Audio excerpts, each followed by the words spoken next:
Hello YouTube viewer, thanks for stopping by the channel. This is House of the Dead 2 and 3 Return for the Nintendo Wii, released back in 2008.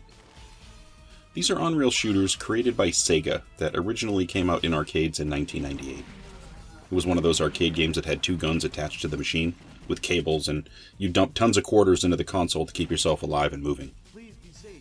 House of the Dead 2 was released on the Dreamcast in the arcade and on Windows. With the Dreamcast, you need a television that works with that technology. So the Wii version is great because it more easily works with modern televisions. I also think it's important to get the ratio correct when you're playing this one to make sure you're interacting with the screen correctly. Ratios are a pet peeve of mine, so take that for what it's worth. I just know that the arcade game was not on widescreen, so I generally don't try to stretch my image to compensate. I popped in House of the Dead 2 first because that's what I really remember from the arcade.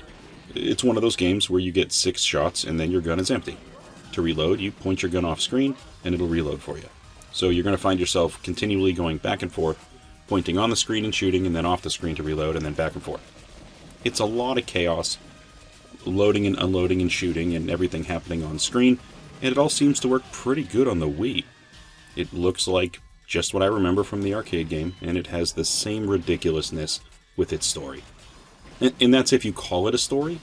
The plot is minor at best. I mean, truthfully, this is a throwaway story, and the voice acting is horrendous. It's so bad, you're going to laugh at it, and then eventually you just find yourself ignoring it. You have to. There's actually a talking demon at the very beginning on the first stage, and he's got this really crazy, high-pitched, annoying voice. It's ridiculous. It's one of those things that I always remembered about this game, and it's really something that's hard to forget. It's also a ton of fun when you finally get to shoot him later in the level. You play an agent running around shooting zombies, trying to rescue anyone you come across, and basically put an end to this chaos. It's not that hard to do, I think, when you have a gigantic stack of quarters and are willing to use them. As you navigate through the game, you're going to run into a ton of zombies, and a bunch of different monsters as well. They're just going to start running your way, trying to get you.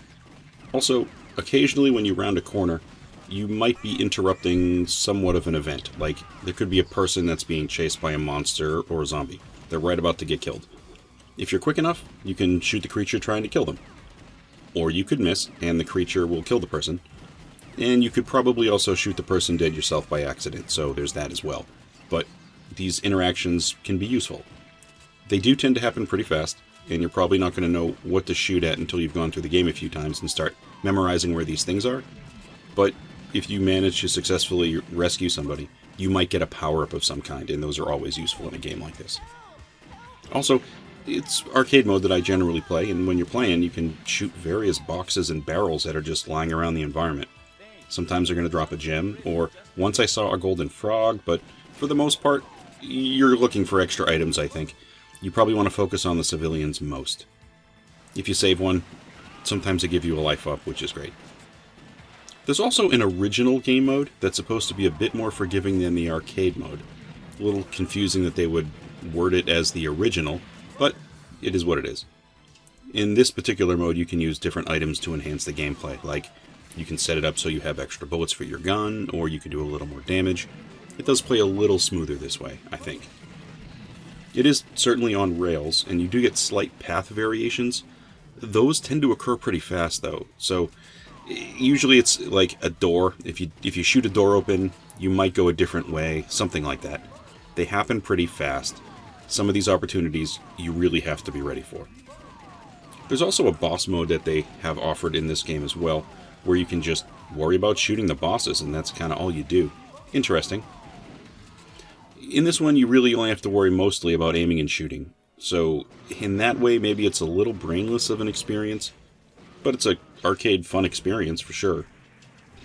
If you play House of the Dead 3, honestly, it's mostly the same. The graphics are maybe a little newer, of course, and your weapon can also be used as a hand-to-hand attack, which is something that is definitely different. I don't think I ever played this one in the arcade, personally, but it's okay here. I think the biggest difference between the two games is that you get to use a shotgun instead of a pistol. And the branches that you take through this one, you can actually select them a little more easily as they appear, so you have a tiny bit more control about the story path you want to pursue. Still, I'm using the word story really loosely, because there really isn't much of a story to speak of.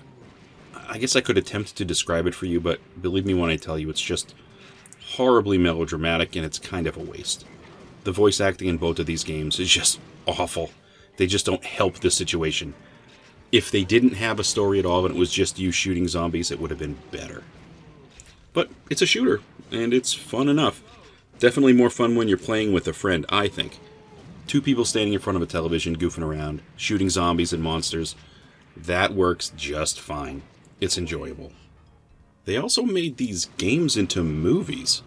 I mean, they're not closely resembling what we have here, but they actually made a couple of movies. I did actually see the first one, and I liked it just fine. I do know that it was a terrible movie, but if you go in knowing you're going to see a terrible movie, it's pretty enjoyable. Go watch it if you don't believe me. Well, that's all I have today for House of the Dead 2 and 3 Returns. If this is your type of video, please feel free to like and subscribe and all that good stuff, and thanks for stopping by to take a look. Hope to catch you on another video.